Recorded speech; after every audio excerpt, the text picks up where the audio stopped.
It's not the first time or the second time, but it has happened. What I'm talking about is the impeachment of the governor of Meru by the name Kawira Mwangaza.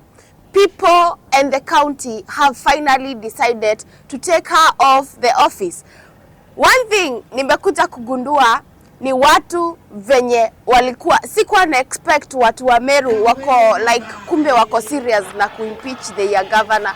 Kwa sababu yesterday as the impeachment ili upholdiwa, yani ikakuwa accepted, I saw people wanna dance in the street. I saw other people, as you can see here, actually hata walikuwa wanaomba wakisema asanti Mungu kwa kutuondolea huyu governor, hajakuwa kitupeleka vizuri. And I was like, you mean the seriousness that the people were having about Kawira Mwangaza is true? So people, we appreciate so much wa Kenya, at least kwa sababu wanakuja to a point that they are observing their leaders. And as they are observing their leaders, Kenyans are coming to a point that they are not tolerating people who are not working. Kawira Mwangaza vitu ambazo ameaccused nazo, one thing ameaccused kwamba alikuwa ana misuse office. What do I mean alikuwa ana misuse office? Most of the time wameona like bwanake, familia members wake ndio wanapata hata employment kwa ofisi yake, which also imeleta another reason yake kuimpeachiwa, because amesema it has been gross of misconduct of the constitution. Hajakuwa akifuatilia constitution venye ina mtarajia. Kwa hivyo watu wamesherehekea, watu wamekuwa kwa barabara, wamesema asanti sana koti kwa kutuondolea this governor Kawira Mwangaza. Hajafanya kazi ila ya kwamba pesa hazipatikani katika Meru County. Watu wameclaim pesa zao hazipatikani, kazi yenyewe haipatikani, lakini kuna governor. And this is the reason wamesema aende nyumbani na inshallah watapata governor mwingine.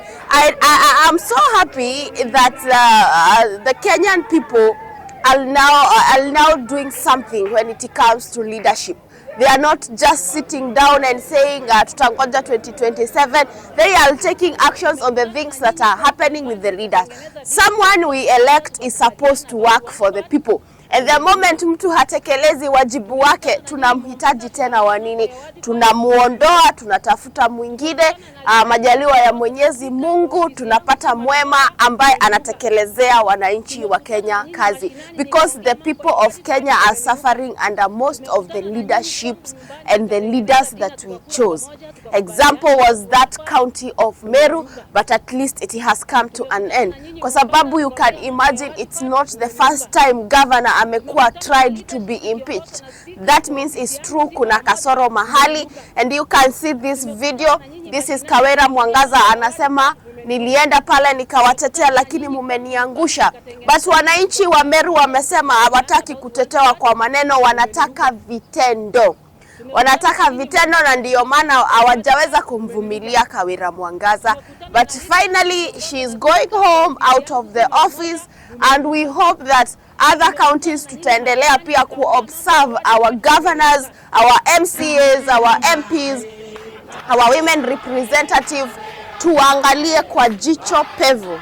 Ndiyo maana wasipotekeleza wajibu wao, tuko pale tuseme kazi haitendeki na tunataka kazi, kwa hivyo tutafuta mtu ambaye ana kazi.